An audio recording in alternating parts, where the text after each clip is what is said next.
저희가 준비한 1위가 나왔습니다. 이 윤석열 전 총장을 지지하는 전문가 모임이 드디어 수면 위로 올라왔습니다. 공정과 상식 회복을 위한 국민연합이 그 이름인데요. 글쎄요, 팬클럽 수준을 뛰어넘어서 싱크탱크 역할까지 가능할 것으로 보이는데, 그러면 오늘 누가 참석했는지 또 무슨 말을 했는지 화면을 바로 한번 만나보겠습니다. 포퓰리스트가 정권을 잡으면 개혁이라고 하는 걸 제일 먼저 화두로 내세웁니다. 민주적 절차를 경시 왜곡하고 윤석열 총장을 통해 가지고 표출되는 그건 바로 그냥 법적 형식적 공정에 대한 있고요. 왜냐하면 이 정권이 그것마저 깨버렸거든요. 최근에 윤석열 전 총장의 광주민주화 운동에 대한 평가가 나온 부분은 저는 굉장히 환영합니다. 윤석열 총장께서 자신은 범법주의자라는 말을 하였을 때 안도하였고, 오늘 있었던 말들은 저희가 한번 엮어봤는데요. 김근식 교수님. 네. 베일을 벗었어요. 윤 전 총장 지지 전문가 모임이. 근데 이게 이 정도 수준이면 단순히 전문가 모임이라기보다 앞으로 이 집단이 싱크탱크로까지 발전할 수 있는 뭐 단순한 팬클럽 같이 보이진 않아서요. 그러니까 팬클럽이나 무슨 윤사모 같은 그런 이제 자발적인 지지자 모임은 아니고요. 그러니까 전문가들과 이제 각계각층의 원로급 내지는 명망 있는 그 전문가 영역들에 계신 분들입니다. 이제 그분들이 33분을 일단 모임을 구성해서 포럼을 만들었는데, 저는 이제 눈길을 끄는 건 저기에 있는 제목이 공정과 상식이라는 제목이 사실은 뭐 시청자분께서 기억하시겠지만 윤석열 총장이 가장 많이 쓰는 단어 아닙니까? 그럼요. 공정, 상식, 법치, 헌법 이런 이야기 가장 많이 쓰고 있기 때문에 그 가장 많이 쓰는 화두를 제목으로 달았다는 점하고, 아까 화면에 나왔습니다만 저 서울법대 송상현 명예교수는 윤석열 총장의 스승이기 때문에 예. 송상현 국제사법재판소장이 주도해서 이 모임을 구성한 걸로 봐서는 직간접적으로나도 그 윤석열 총장의 의중이 나름대로 반영됐다는 생각을 할 수밖에 없습니다. 다만 그 모이신 그 분들의 33분의 면면을 보면 예. 직접 캠프나 아니면 정치 일선에서 직접 뛸 수 있을 수 있는 그런 분들은 아닌 것 같고요. 윤석열 총장이 본격적인 이제 대선 행보를 해서 정치 활동을 했을 때 예. 바깥에서 병풍 역할을 하시거나 원로로서 자문 역할을 할 수 있는 주요한 그런 싱크탱크로서 역할을 할 수 있는 가능성이 있다고 봅니다. 병풍보다 뭐 우군으로 좀 한 단계 격상시켜도 되긴 되는 거죠. 맞습니다. 우군은 뭐 당연히 맞는 것 같고요. 네. 전문가 집단 4명 아까 화면에서 좀 잠깐 만나봤는데 다음 화면을 볼게요. 근데 이현정 의원님, 네. 제가 보도를 접하기에도 어제까지만 해도 윤 전 총장 측은 본인과는 그렇게 큰 관련이 없다라고 얘기를 했다가 또 하나 일부 보도를 보니까 기존 책 출간이나 지지 모임과는 달리 관심 있게 지켜보는 포럼이다. 조금 한 발 더 이 포럼에 윤 전 총장도 다가선 것 같습니다. 그러니까 이제 그 전에 나왔던 원래가 책 발간이나 이거는 사실 윤 총장하고는 뜻이하고는 전혀 상관없이 이제 독자적으로 굴러가는 것이고요. 또 지금 뭐 전국적으로 조직하고 있는 뭐 윤사무라든지 이것도 마찬가지로 윤 전 총장하고는 전혀 뭐 교감이 없는 것 제가 알기로는. 근데 이 모임의 성격은 조금 다른 것 같습니다. 왜냐하면 윤 전 총장이 이제 대학원 시절에 이 집단 소송과 관련된 이제 석사학위 논문을 쓴 바가 있어요. 당시에 논문 지도 교수가 이제 송상현 지금 이제 전 교수였는데, 예. 이분이 송진우 또 독립운동가 선생의 이제 손자거든요. 그만큼 이제 윤 전 총장에게는 거의 멘토 같은 존재이기 때문에 이분이 전면에 나섰기 때문에 아마 윤 전 총장도 이걸 뭐 단순히 그냥 자기가 상관없는 모임이다라고 하기에는 상당히 무게감이 있을 겁니다. 그리고 더군다나 오늘 이 33명의 명단이 다 공개되진 않았습니다. 또 일부는 다 비공개로 이제 요구를 해서 이제 앞으로 아마 이런 식의 모임들이 저는 뭐 몇 번 더 있을 것이다 하는 생각이 들어요. 즉 윤 총장 입장에서 보면 어떠한 집단에 본인이 뭐 전적으로 이걸 나서지는 않지만, 그러나 본인과 생각이 비슷한 분들이 이렇게 결사를 한다는 것에 대해서는 굳이 본인이 피할 필요는 없고, 예. 또 그것이 하나의 네트워크가 된다고 하면 나중에 결국은 이게 하나의 도움이 될 수가 있는 거거든요. 그렇겠죠. 즉 지금은 어떤 이 모임은 일단 지식인들 중심으로 해서 이제 하나의 결사의 모임이고, 또 다른 형태의 모임도 아마 나올 겁니다. 뭐 기업인 모임도 있을 것이고요. 또 뭐 등등 여러 가지 이제 모임들이 만들어지면서 결국에는 윤 전 총장이 이제 본격적으로 어떤 대선 행보를 할 때 이런 조직들이 하나의 결합하는 이제 그런 수순으로 이제 저는 진행되지 않겠는가 생각이 들고, 그런 의미에서 보면 이 모임은 일정 정도 윤 전 총장의 뜻이 함께한 저는 그룹이기 때문에 의미가 있다 이렇게 봅니다. 그렇군요. 그런데 두 분도 잠시 언급을 해주셨지만 윤 전 총장의 석사 논문을 지도했던 이 송상현 전 국제사법재판소장이 오늘 기조 강연자로 나섰습니다. 그 이후에 송 교수가 기자들과 만난 자리에서 이런 얘기를 했는데요. 윤 전 총장이 옛날에 정치를 하면 어떠냐고 물어봤다. 그래서 네가 알아서 해라 라고 그랬다라는데 이도하 변호사님, 사실 우리가 이 질문 좀 기억나겠지만 101살 연세대 병역 김영석 교수에게 이 비슷한 질문을 했었는데 스승에게 이 질문을 비슷한 질문을 했었네요. 예. 송상현 교수님 좀 전에 이제 이현종 위원님이 말씀하셨지만 고아 송진우 선생 손자고요. 예. 그리고 장인어른이 김상엽 전 국무총리예요. 그래서 여기 동아일보사라는 거 아주 가깝죠. 예. 그런데 사실 그렇기 때문에 정치적인 정무 감각이 있는 분이세요. 그리고 우리가 한국 법조인들도 그다음에 우리가 외국의 법조계에 나왔을 때도 송 제자다 이렇게 얘기는 자랑스럽게 얘기할 수 있는 얘기예요. 송상현 교수님 제자다. 이거는 외국에서도, 왜냐하면 하버드 법대 교수도 오래 하시고 이랬거든요. 그래서 우리가 아주 자랑스럽게 생각하는 교수님이고 국제기구 수장도 처음 됐어요. 한국인 중에서. 국제사법재판소장이요. 수장이고 그리고 이제 현직을 안 한 게 판검사를 안 한 게 반정부 인사로 찍혀서 이제 유학을 가고 뭐 이런 사연이 있기 때문에 그런 강단도 있고 정무 감각도 있고 집안 배경도 호남 양대 아주 유명한 가문에 양쪽 다 걸쳐져 있으시죠. 그래서 그렇기 때문에 이런 질문을 이제 할 수 있는 아주 가까운 사이인 뿐만 아니라 감각이 있다고 생각하기 때문에 이런 질문을 했었을 거고요. 송상현 교수님은 되게 솔직하게 얘기해. 이렇게 네가 알아서 하라. 뭐 이렇게 얘기하지 뭐 듣기 좋은 얘기를 해주시는 그런 분은 아니신데 그래서 근데 이렇게 나서신 거는 제가 정말 오랜만에 뵙는데 아마 작정을 하신 것 같아요. 그러니까 이렇게 비판하는 얘기를 많이 하셨죠. 그러니까 내가 뭐 얼마나 힘이 되시겠어요. 지금 사실은 정신적으로 멘토가 되는데 근데 젊은 사람들은 송상현 교수님이 누군지 모르죠. 그러니까 힘이라는 게 일정 부분 제한된 거지만 내가 제한된 힘이나마 이제 남은 그 인생도 그렇게 길게 남으신 게 아니잖아요. 근데 좀 도와주리라 이렇게 마음을 먹으신 걸 거고 아마 윤석열 전 총장도 실질적인 힘이 된다기보다 마음이 든든할 겁니다. 마음이 든든하니까 정치 좀 해도 될까요? 이렇게 좀 질문을 한 거고. 이도하 저 변호사님 스승님이십니다. 저는 좀 사이비 제자예요. 논문을 못 써가지고 사이비 제자입니다. 저는 제자 모임이 아주 단단해요. 제자들이 아주 쟁쟁한 분들이 많으셔서 저는 사이비 제자고요. 일단은 윤 전 총장에게는 송상현 소장이 큰 힘이 될 것이다. 뭐 이런 말씀을 하셨는데요. 관련 목소리 한번 들어보겠습니다. 지금 오늘 사실 이 송상현 교수 말고도 그 기조 발언자로 진중권 전 교수가 나섰습니다. 윤 전 총장에 대한 입장은 없다면서도 진중권 전 교수는 마이크를 잡고 이런 말을 했습니다.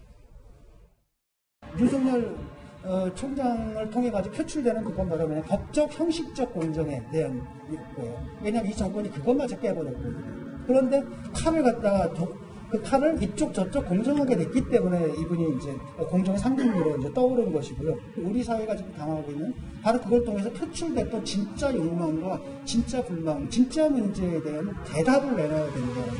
모든 대선 주자들이 거기에 대한 대답을 내놔야 될 겁니다. 사실 진중권 전 교수는 이 모임의 지지 33명 안에 드는 인물은 아니고 실제로 본인은 공정에 대해서 발제를 했다. 그래서 연설을 했다. 이렇게 얘기하고 있거든요. 윤 전 총장이 칼을 이쪽 저쪽 공정하게 됐기 때문에 공정의 상징으로 떠오르는 것이다. 뭐 그걸로는 충분하지 않고 이제 제대로 응답할 때 대선 후보가 되는 것. 이게 무슨 의미라고 보십니까? 소정석 국장님은? 그동안에 이제 민주화 운동 세력이라는 것으로 많은 부분들을 이제 국민들이 받아줬고 용인해둔 그런 부분들이 있는데 그 민주화 운동 세력, 이른바 이제 586 세력이라고 상징되는 그 세력이 우리 사회의 기득권이 됐다라는 거죠. 그 부분을 적나라하게 보여준 것이 이제 조국 사태였고, 그런데 그것을 처리하는 과정에서 이른바 내로남불이 작용을 한 거고, 윤 전 총장은 그 부분에 대해서 네 편, 내 편 가리지 않고 문제되는 것은 어쨌든 과감하게 법적인 잣대를 대야 된다라고 하면서 그 부분이 이제 상징화되면서 공정의 상징이 됐다. 그것이 이제 법적, 형식적 공정의 상징이 됐다라고 진중권 교수가 이야기한 맥락이 그런 거거든요. 그런데 그 부분은 이제 대선 후보, 우리 사회의 지도자가 되기 위해서는 하나의 필요 조건에 불과한 거고 충분 조건이 되기 위해서는 다른 부분이 더 있어야 된다. 법적, 형식적 공정성에 더해서 경제적인 불공정의 문제, 그리고 우리 사회가 굉장히 다양화되고 다원화된 상황이기 때문에 이 사회적인 어떤 불공정의 문제, 이런 부분들에 대해서까지 어떤 해법을 내놔야 제대로 된 어떤 대선 후보가 되고 우리 사회의 지도자가 될 수 있다라고 이제 진중권 교수가 이야기를 한 거죠. 그 부분은 이제 윤 전 총장이 전직 검찰총장으로서 법적인 면에서의 공정성의 상징으로 된 건 맞지만 앞으로 지금 직접 본인의 어떤 육성을 통해서 본인이 갖고 있는 비전이나 정책에 대한 새로운 비전이나 이런 것들을 국민들한테 공개한 바가 없기 때문에 예. 경제적 불공정, 사회적인 불공정에 대한 어떤 해법을 갖고 있는지 그것까지 보고 나야 윤 전 총장의 어떤 정치적인 이 잠재력, 대선 후보로서의 가능성 이런 부분들을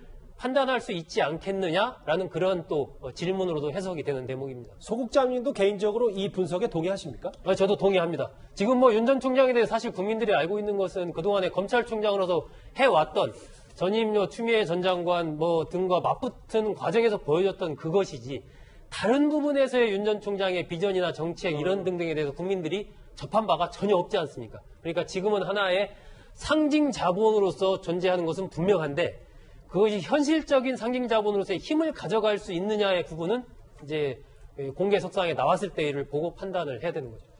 사실 오늘 전문가 모임 이 포럼 주제가 대통령의 가능성과 한계였기 때문에요.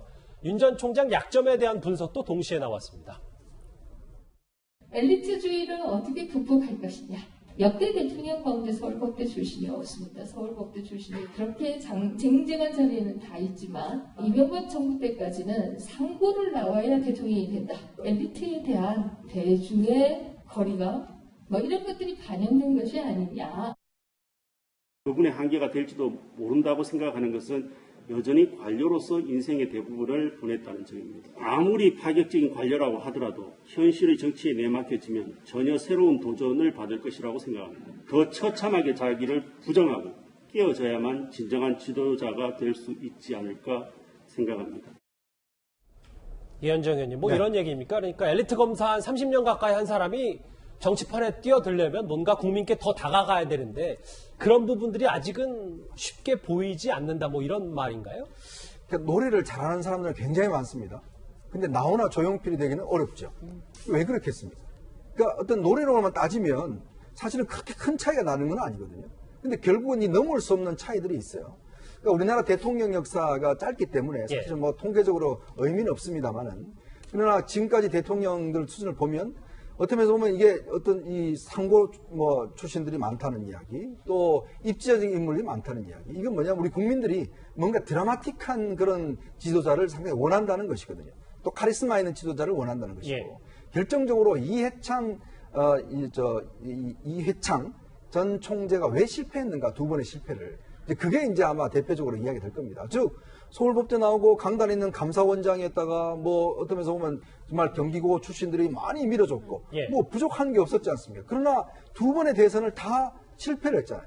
그건 결국 뭐냐면 아무리 좋은 이 그 학교를 나오고 인맥이 좋고 하더라도 결국 스토리가 있는 사람한테 안 된다. 즉 김대중 노무현이라는 스토리가 있는 인물들, 카리스마가 있는 인물들한테는 도저히 안 된다는 이야기거든요. 감동을 주지 못한다. 그렇죠. 바로 예. 그것기 때문에 이제 지금 김민정 교수도 지적한 게 그 어떤 엘리트주의를 어떻게 하면 극복할 수 있을 것인가. 많은 분들, 우리나라의 많은 분들은 대통령과 나의 경험이 비슷하기를 원합니다. 그리고 그 사람이 성공한 스토리를 원하거든요. 그러면 그런 부분들을 어떻게 접합도를 맞춰가. 그게 바로 이제 저는 소통이라고 생각이 드는데 예. 그만큼 국민의 생각을 소통하고 소탈하고 이런 모습들을 과연 보여줄 수 있을 것인가? 아니면 저 검사 출신의 어떤 딱딱하고 그런 이미지를 보여줄 것인가? 이제 아직 개봉 박두죠. 어떻게 나올지 모릅니다. 아직까지는. 그러니까 그런 어떤 첫 나오는 모습, 지금까지의 모습을 보면 그래도 상당히 가능성이 있다라는 보여지지만 그러나 대중한테 나왔을 때 그렇죠. 과연 이 어묵을 갖다가 잘 먹을 수 있는지 아니면 이 어묵을 어떻게 먹을지 이렇게 보고서 그냥 한 입만 깨물지 이걸 모르는 거예요. 예. 그러니까 그런 면에서 보면 그 유권자들이 그걸 잘 보거든요. 예전에 이해창 총리가 이 어묵을 들고서 이걸 어떻게 먹어야 될지 몰라서 주춤했던 기억이 아마 나실 겁니다. 예. 이제 그런 하나하나의 차이가 결국 이제 다르기 때문에 아마 그런 부분들은 윤 전 총장이 넘어야 할 저는 과제인 것 같습니다. 최근에 5.18 메시지도 내고 그리고 반도체 견학도 하고 뭔가 오늘 지지 모임까지 꿈틀꿈틀하니까 김은식 교수님 여기 예. 보는 것처럼 여당에서도 이제 견제가 더 심해지는 것 같은데 김남국 의원은 벼락치기 단기 속성 아무런 준비가 안 된 대통령 후보다 제2의 반기문 아닐까 완주하지 못할 것이다 이 분석들 여권에서도 견제구가 좀 더 거칠어지고 있습니다. 뭐 김남국 의원이나 정청래 의원이 저렇게 윤석열 총장에 대해서 이제 평가절하하는 건 뭐 오래된 일이고요. 그리고 실제로 그 민주당 내에서 일부 의원들이 이번에 5.18 관련돼서 5.18 정신을 계승하자는 윤석열 총장의 메시지 자체 가지고도 윤석열은 말할 자격이 없다. 마치 친일파가 태극기 드는 격이다라는 식으로 사실 말도 안 되는 평가절하를 하고 폄훼를 하는 것에 대해서는 저는 오히려 역으로 지금 민주당 일각에서 윤석열 총장이 3월 초에 총장직을 사퇴하고 지금 2달 반이 넘어가서 정말 사실은 대중 앞에 보이지 않는 자맹 상태인데도 지지율이 유지되는 것 자체. 물론 지지율이 정체된다고 할 수도 있습니다만 지지율이 유지되면서 야권의 유력 주자로서 양강구도를 형성하고 있다는 것 자체에 대해서 굉장한 제가 볼 때 좀 경계심과 두려움이 있다는 반증이라고 생각이 들고요. 예. 또 한편으로는 아까 나왔던 그 엘리트주의 극복 관련해서 한 말씀 드리면 좀 약간 농담스럽습니다만 최근에 그 반도체 공동연구소 서울대 갔을 때 찍은 사진이 있지 않습니까? 예. 제 주위 사람들 반응을 보니까 그 사진이 예. 어떻게 보면 굉장히 좀 그냥 동네 아저씨 같은 표정이에요. 이 넥타이도 그렇고 옷차림도 그렇고 이 행태가. 그래서 봤을 때는 후더분한 그 동네 아저씨 같은 느낌? 그리고 지난번에 대구에 이제 사퇴하기 전날 대구에 갔을 때 대구에 가서 한 바퀴 돌면서 자기가 근무했었던 사람들하고 맞아요. 대화했던 내용이 있지 않습니까?